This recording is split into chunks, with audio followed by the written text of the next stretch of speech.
आज मीटिंग है विधायक दल की, क्या कोई खास मतलब? पिछली बार में मुख्यमंत्री जी ने इस पिछले महीने भी ये मीटिंग ली थी और तब ये फैसला हुआ था कि हर महीने हम विधायकों की बैठक करेंगे, उसमें आम जनता के हित की बात क्या करेंगे, सरकार की नीतियाँ क्या चल रही हैं, क्या सुधार की जरूरत है, उसमें भी चर्चा करेंगे। और इस बार तो विधानसभा का सत्र भी आ रहा है, इसलिए उसमें उठने वाले मुद्दों के बारे में भी चर्चा हो सकती है। और ये एक अच्छी बात है कि सारे विधायक इकट्ठे होकर के मुख्यमंत्री, मंत्री और विधायक आपस में चर्चा करने, तो ये हमने फैसला किया हुआ है कि निरंतर हम इस प्रक्रिया को जारी रखें। तो जिस तरीके से विधायकों की जो शिकायतें थी वो लगातार सामने आ रही थी कि उनकी जो समस्याएं हैं उनको जो है वो विभागों के मंत्रियों द्वारा नहीं सुना जा रहा, अधिकारियों द्वारा नहीं सुना जा रहा, मंत्रियों से जो है वो मुलाकात नहीं हो पा रही, क्या कहेंगे? नहीं, ऐसा विधायकों ने कभी नहीं कहा, लेकिन हर विधायक जनता के प्रति जवाबदेह है। जनता के जो भी मुद्दे होते हैं वो मंत्री के सामने, मुख्यमंत्री के सामने उठाते रहते हैं। और हमारी जो सरकार है वो उसमें विधायक, मंत्री, मुख्यमंत्री सारे एक होकर के काम करते रहते हैं। हमारे पास हर रोज़ विधायक, हम कहीं भी हों, फ़ोन पे भी, व्यक्तिगत तौर पर भी आते रहते हैं, तो ऐसा विषय विधायक नहीं उठाते। ये ज़रूर है कि अपने अपने क्षेत्र की अलग अलग तरह की समस्याएं हो सकती हैं, तो वो मुद्दे इस तरह की बैठकों में विधायक उठाते रहते हैं। सर, किसानों की नाराजगी सामने आ रही है। एक तो गन्ने का रेट बढ़ाने की मांग कर रहे हैं, दूसरा कई जगह खाद की कमी हो रही है। देखिए, मैं बार बार कहता हूं कि किसानों को चिंता करने की जरूरत नहीं है, उनको भरपूर खाद उपलब्ध कराई जाएगी। आज की तारीख में जो खाद पिछले साल दी थी उससे लगभग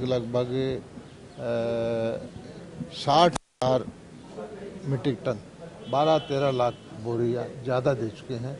हमारे पास स्टॉक भी 20 लाख बोरियों का है और इस महीने के अंदर लगभग 1.5 लाख बोरियां और आनी है। कोई कमी नहीं रहने देंगे और किसानों की हित में काम करने वाली सरकार है। आज किसान खुश है क्योंकि ऑल टाइम हाई भाव, कपास का भाव 10,000 से ऊपर मिला है उसको, सरसों का भाव सबसे ज़्यादा उसको मिला है, जीरी बासमती का भाव जो कभी नहीं हुआ वो उसको मिला है, मोटे मोटी सभी फसलों का भाव उसको एमएसपी से ऊपर मिल रहा है। चीज़ हो रहा है, आज 5-6 जत्थेबंदियों ने प्रेस कॉन्फ्रेंस करके सरकार को वो वादा याद करवाया जब पंचकुला में गिराव किया गया था, तो जिन चीज़ों पर सहमति बनी थी, चाहे उनमें जो मालकाना देना हो ज़मीन का, जो कटे वाली ज़मीन है, या फिर गन्ने की कीमत को लेके जो 5 स्टार मोटर वाली है उसको कम करने के लिए। देखिए, कुछ लोग हैं वो उनको अपनी मांग रखने का अधिकार है और जनता के हित में जो व्यापक फैसले करने होते हैं वो हम करते रहते हैं। और आम किसान के लिए जितना भारतीय जनता पार्टी की सरकार में किया है वो पहले कभी नहीं हुआ और इसको हरियाणा के किसान इस बात से संतुष्ट हैं। ये जरूर है कि किसान नेता जो अपने आप को कहलाते हैं वो पता नहीं है या नहीं, उनको हमेशा ही मुद्दे उठाने का मामला बनाए रखना चाहते हैं और उठाते रहें।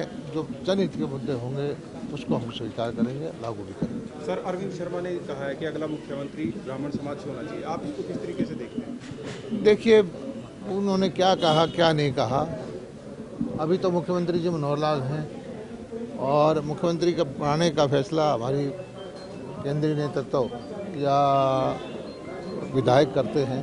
किसी एक व्यक्ति के कहने से ना तो मुख्यमंत्री बनता है ना हटता है। सर, राजनीति का ऐसे जातिकरण करना आप सही मानते हैं? नहीं, वो किसी भी एक व्यक्ति के कहने से कोई जब होना ही नहीं है तो उस बात का कोई औचित्य नहीं है। देखिए, मुख्य रूप से जो एजेंडा है वो तो एक ही एजेंडा है, क्योंकि 26 तारीख से सेशन शुरू हो रहा है और सेशन शुरू होने से पहले निश्चित तौर से जो सदन के नेता हैं माननीय मुख्यमंत्री जी, वो हर बार बैठक करती हैं विधायकों के साथ बैठ के, तो मुख्य तो वही है। मैं समझता हूँ कुछ और बातें होंगी तो माननीय मुख्यमंत्री जी रखेंगे और विधायकों से उनकी राय भी ले लेंगे। एक महीने के अंदर अंदर ये दूसरी बैठक जो है विधायकों की होनी चाहिए, किस तरीके से देखते हैं? विधायकों में कोई नाराजगी है, नाराजगी को दूर करने का लगातार जो है वो मुख्यमंत्री खुद प्रयास? नहीं, देखिए, मैंने आपसे बताया कि आज की बैठक जो है वो सेशन को देख के रखी गई। जो पहली बैठक थी वो जिस प्रकार से विधायकों का की बैठक होती है उसी प्रकार से थी, लेकिन आज की बैठक तो विशेष रूप से केवल और केवल सेशन को देखते हुए रखी गई है। हर बार ये सेशन से पहले 2-3 दिन पहले ही, 4 दिन पहले ही बैठक बुलाई जाती है। आज उसी के संदर्भ में आज की बैठक बुलाएगी। पहली जो बैठक थी वो स्वाभाविक है, जिस प्रकार से विधायकों की बैठक बुलाई जाती है उनके सुझाव लेने के लिए कि कुछ कामों में माननीय मुख्यमंत्री जी पूछते हैं कि आपकी राय क्या है, तो वो उस प्रकार की बैठक थी। लेकिन यहाँ भी जब बैठक रखेंगे तो कुछ सुझाव आ सकते हैं, तो विधायक उसमें रख सकते हैं। जिस तरीके से बीजेपी विधायकों की बैठक की बात करें तो उसमें जो है वो बदहाल सड़कों का हवाला जो है वो लगातार देश की जो सड़कें हैं वो बदहाल स्थिति में, इसको लेकर वो लगातार जो है विभाग के साथ पत्राचार कर रहे हैं। यहाँ तक कि मंत्रियों से भी मिलना जुलना जो है उनका नहीं हो पाता है। ऐसी स्थिति के अंदर ऐसी स्थिति क्यों जो है वो उत्पन्न? नहीं, देखिए उसके लिए माननीय मुख्यमंत्री जी ने 25-25 करोड़ रुपए की सभी जगह सड़कें के लिए घोषणा की थी और ज़्यादातर विधायकों ने वो सड़कें दे दी और मैं समझता हूँ कहीं कुछ काम शुरू भी हो चुके हैं और कुछ काम जल्दी शुरू होने वाले हैं। सर, बहुत सारी चर्चाएं चल रही हैं कि मुख्यमंत्री जो है वो बदले जा सकते हैं, नए मुख्यमंत्री जो है वो सूबे का पदभार संभाल सकते हैं, क्या कहेंगे, कितना सच्चाई है? नहीं, देखिए इसमें रत्ती भर सच्चाई नहीं है और मैं तो आपके चैनल से भी कहता हूँ, मैं समझता हूँ कि जितने भी चैनल है किसी चैनल ने इस प्रकार की बात चलाई नहीं। कुछ यूट्यूबर हैं जिनका अस्तित्व नहीं है, वो इस प्रकार की चला के थोड़ा सा अपना अस्तित्व जाहिर करने के लिए और या अपने दर्शकों की संख्या बढ़ाने के लिए, क्योंकि जिनको ऐसा लगता है, जिनको खुशी होती है इस बात में, वो जरूर उसको देखते हैं फिर, तो इसके लिए कुछ लोग इस प्रकार का प्रयास कर रहे हैं। देखिए इस प्रकार की सफलता माननीय मुख्यमंत्री जी ने प्राप्त की। आपको तो 1970 तक पता नहीं है, लेकिन मैं 1970 से जानता हूँ, जब से राजनीति देख रहा। 1977 से लेके आज तक कोई सरकार दोबारा रिपीट नहीं। जो बड़े बड़े नेता हैं, चौधरी बंसीलाल नहीं कर सके, चौधरी भजनलाल नहीं कर सके, चौधरी देवीलाल रिपीट नहीं कर सके, कोई रिपीट नहीं कर सका। हाँ, चौधरी भूपेंद्र सिंह हुड्डा ने 2004 में और उसके बाद 2009 में सरकार बनाई, लेकिन किस स्थिति में बनाई, जहाँ 67 विधायक थे वो घट के 40 पे आ गए, वोट परसेंट बहुत डाउन आ गया। वहीं श्रीमान मनोहर लाल जी के नेतृत्व में जहाँ सरकार बनी 2014 में 46 विधायक थे और घट के वो 40 आ गए, लेकिन वोट परसेंट 3.5% बढ़ गया, घटा नहीं है, 3.5% बढ़ा।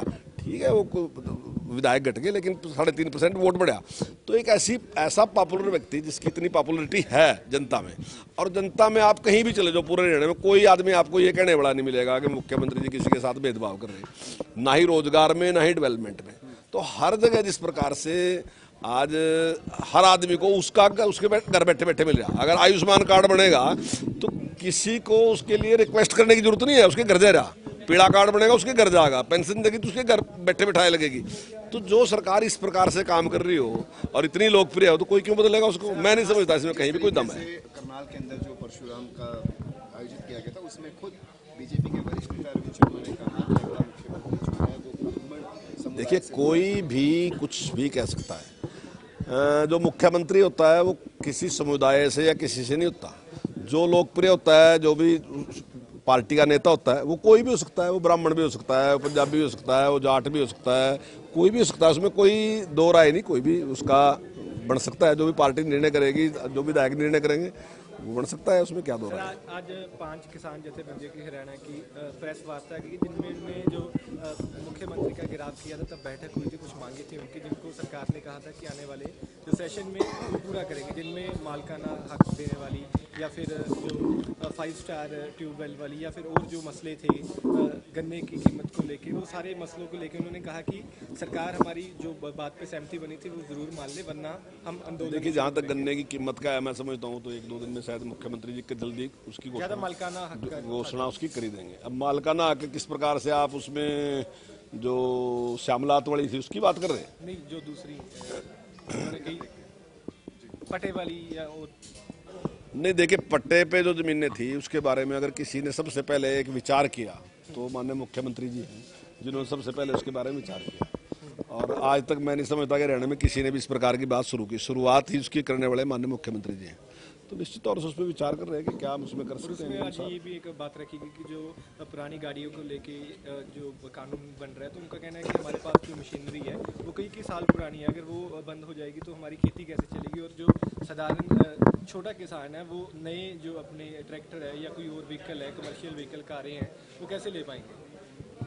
नहीं, देखिए पॉल्यूशन की दृष्टि से तो पूरी दुनिया में रहा आज जिस प्रकार से पॉल्यूशन बढ़ता जा रहा है उसमें है, और मैं समझता हूँ कि एनसीआर में ज़्यादा है इसका, यहाँ तो इतना वो नहीं है। वो कहते हैं कि एनसीआर में सारा जो कई जिले हैं जो हरियाणा के वो एनसीआर के अंदर आ जाएंगे। देखिए वो एनजीटी का विषय है और एनजीटी से ऊपर हम भी नहीं है। अगर एनजीटी इस प्रकार के आदेश देगी कि इस प्रकार से आपने पॉल्यूशन से बचाव करना, तो वो करने ही पड़ेंगे, क्योंकि देश के सामने बहुत बड़ी समस्या है। एक ट्यूबवेल की जो 5 स्टार का 5 स्टार में देखिए वो कम बिजली खाती है मोटर, और अगर कम बिजली खाएगी तो उससे फायदा सब किसान को भी है और देश को फायदा है। तो वो कहते हैं छोटे किसान अगर वो नहीं ले पाएंगे इतनी जो कंपनी है जो बड़ी जो कहा जा रहा है कि नहीं, ये हर बार यही कहते हैं कि भी बड़ी कंपनी है। देखिए अगर बिजली की बचत होती है उसका आम आदमी को, कंपनियों का वो एडवर्टीजमेंट करती है सरकार उनका। नहीं देखिए अब ये तो बल्ब के बारे में भी था कि अगर आप पे दूसरा बल्ब लगा रहे थे, आज आप LED लगा रहे तो आपको जो 100 वाट का एक बल्ब लगा रहे थे, आज 100 वाट में आपका पूरे घर की बिजली मतलब खर्च हो रही। तो अगर कोई नई टेक्नोलॉजी उसका लाभ उठाना चाहिए।